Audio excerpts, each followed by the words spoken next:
Informasi lainnya soal putusan Majelis Kehormatan MK yang akan menyampaikan putusan hasil pemeriksaan dugaan pelanggaran etik Hakim MK dalam kasus putusan batas usia Capres dan Cawapres. Mantan Hakim Konstitusi Idewa Gede Palguna berkomentar. Palguna menyebut Majelis Kehormatan MK hanya akan menetapkan sanksi etik kepada Hakim MK bila terbukti ada pelanggaran.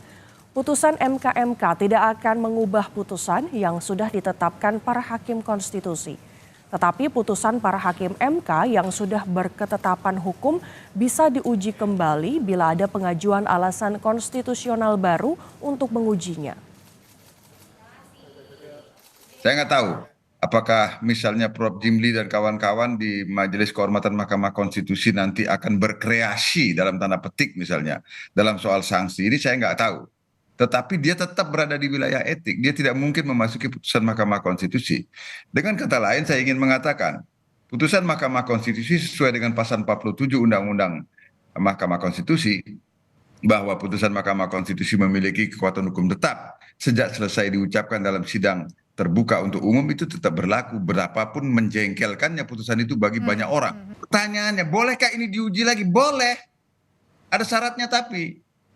Yaitu syaratnya adalah sesuai dengan pasal 60 Undang-Undang Mahkamah Konstitusi, harus diajukan alasan konstitusional baru untuk menguji itu.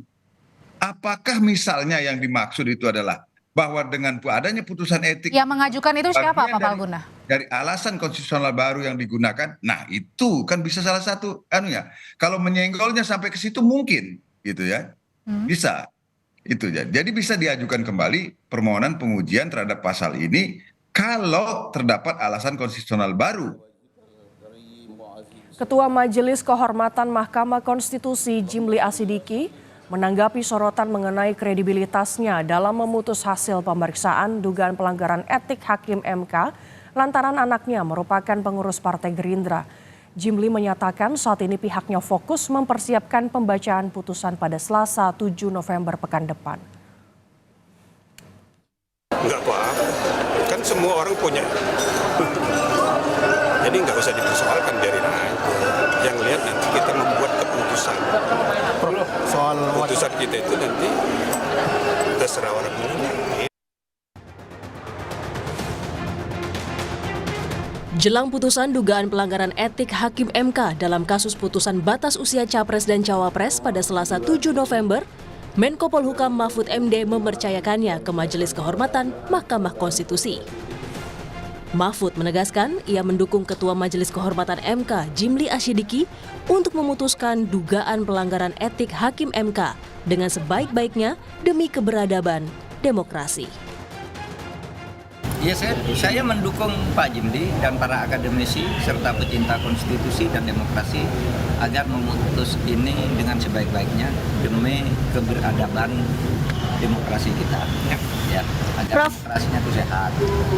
Ya, tunggu putusan Pak Jimli Asidiki sebagai MK Majelis Kehormatan Mahkamah Konstitusi. Tunggu saja, kita percayakan dalam sehari 2 hari ini. Mungkin hari Selasa itu. Paling lambat Selasa, tapi nggak bisa berlaku surut ya Pak untuk putusan tersebut. Ya, nanti nunggu Pak Jimli dulu, nggak boleh berpendapat dulu. Sementara itu, seusai pemeriksaan kedua kemarin, Ketua MK Anwar Usman mengaku siap atas kemungkinan sanksi yang akan ia terima pada putusan MK 7 November mendatang. Tidak ada istilah mengincar atau mengincar. Tadi ada yang diklarifikasi, Anwar juga ada putusannya atau hasil dan pihak hasil keputusan. Lagi tanggal 7 putusannya dibacakan, akan siap dengan segala sanksi ataupun semua harus siap lah. Ya, oke? Terima kasih. Ya. Ketua MK Jimli Asidiki menyatakan semua bukti dugaan pelanggaran etik Hakim MK telah lengkap dan Majelis MK segera merumuskan putusan.